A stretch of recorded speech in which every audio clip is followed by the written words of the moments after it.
Hey everyone, welcome back to the channel. And today, I'm bringing you a story that hits harder than you'd ever expect. A story about arrogance, talent, and a moment that flipped a millionaire's entire world upside down. So sit tight, because what starts as a cruel joke ends as a lesson you'll never forget. It all began on a warm Saturday evening inside the city's most luxurious music lounge. A place where wealthy guests gathered to sip wine, brag about their latest investments, and pretend they understood classical music. Among those guests was Victor Alden, a name plastered across magazines, business billboards, and charity galas. A self-proclaimed patron of the arts, but everyone knew he cared more about attention than actual talent. Victor didn't just walk into a room. He strutted like he owned every inch of it. On this particular evening, the lounge was preparing for its weekly showcase, a chance for young local musicians to perform. Most weeks it was the same lineup. Polished music students, rich kids with private tutors, and the occasional prodigy whose talent was undeniable. But tonight, something different happened as the host adjusted the microphone and prepared to announce the performers.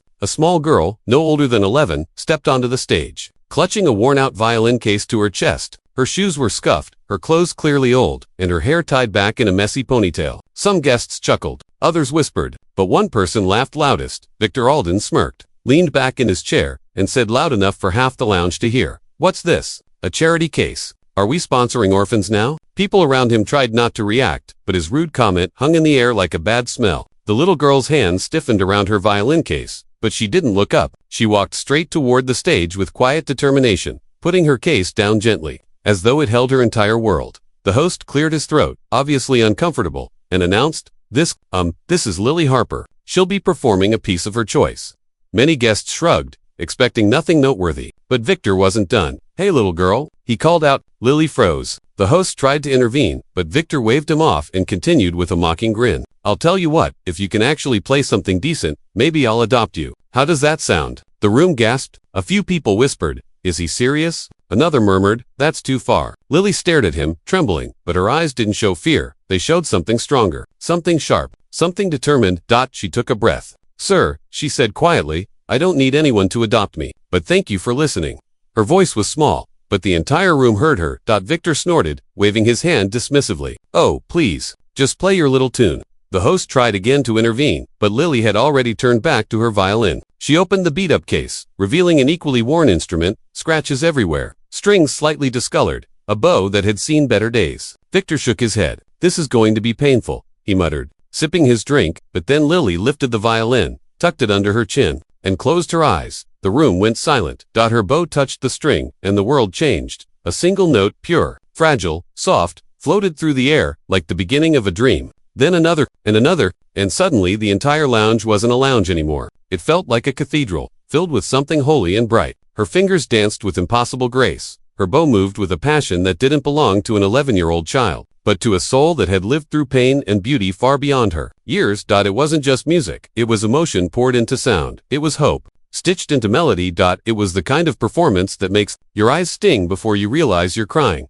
People sat frozen, wine glasses suspended halfway to their lips, forks stopped mid-air, conversations silenced. Even the waiters stood still.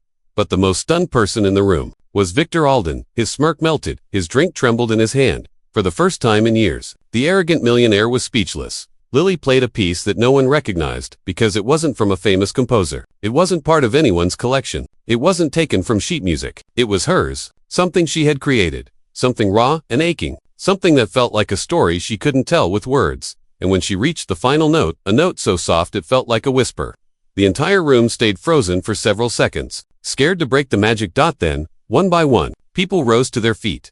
Applause erupted loud, thunderous, unstoppable. Guests who had ignored her, judged her, even mocked her, now clapped as though their lives depended on it. Some wiped tears from their eyes. Others stared in disbelief. But Victor, he stood there trembling, hands shaking, face pale. His arrogance had shattered completely, replaced with something he almost never felt, humility. Lily lowered her violin, still breathing heavily, still trembling from the intensity of what she had poured out into the room. She didn't smile. She didn't bow. She just waited quietly. The host, overwhelmed, rushed to the microphone. "Ladies and gentlemen," he said breathlessly, "that was extraordinary. Lily, where did you learn to play like that?" Before she answered, Victor stepped forward, clearing his throat. "Wait," he said, voice thin, "I want to speak with her first."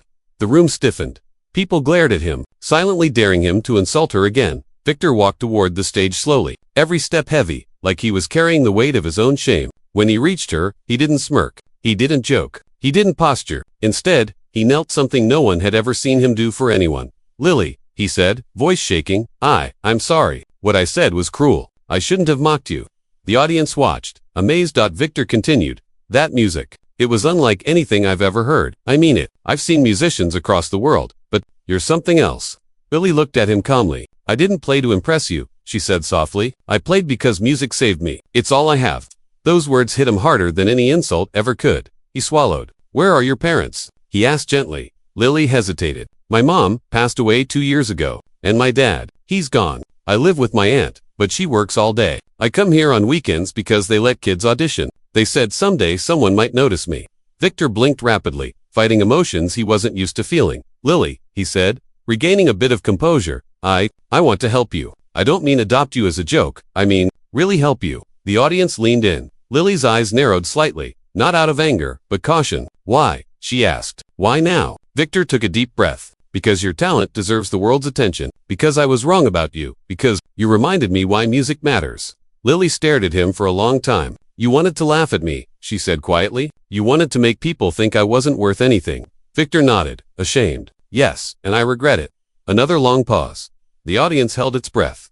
Lily finally said, "I don't need you to adopt me. But if you really want to help, then help other kids too. Not just me. Kids who don't have rich families, kids who only need a chance." Victor felt something twist inside him. Guilt, respect, admiration, all tangled together. "You have my word," he said firmly. "I'll sponsor a full scholarship program for young musicians. Starting with you." The room erupted in applause again, but Lily wasn't done surprising him. She walked closer, handed him her violin, and said quietly, "This isn't a good instrument. It's old and broken, but it's all I have. If you can get it repaired, I'd appreciate it. Not for me, but for the music." Victor held the violin, this fragile, cracked, imperfect thing, and suddenly understood everything. He saw the scratches, the worn wood, the frayed bow. This wasn't an instrument. It was her story, her struggles, her mother's memory, her nights practicing alone, her courage. Something inside him broke open. "Lily," he said, voice trembling, "I'm not just repairing this. I'm buying you a new one, the best in the world, and I'm going to make sure the whole world hears your music."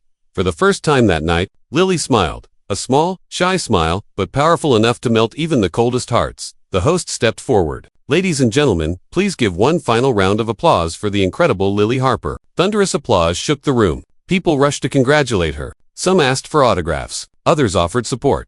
But Lily didn't stay for the attention. She quietly packed her old violin, thanked the staff, and walked toward the exit. Victor followed her out, maintaining a respectful distance. Once outside, he asked softly, "Lily, do you need a ride home?" She nodded reluctantly. "Thank you." During the drive, she sat quietly in the back seat, watching the city lights blur by. Victor kept glancing in the rearview mirror, trying to find the right words. Finally, he said, "Lily, your mother would be proud."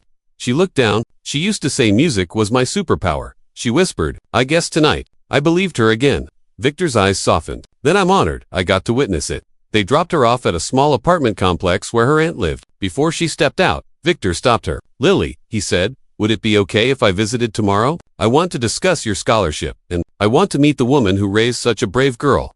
Lily hesitated, then nodded. "Okay, but please don't act rich around her. She doesn't like fancy people."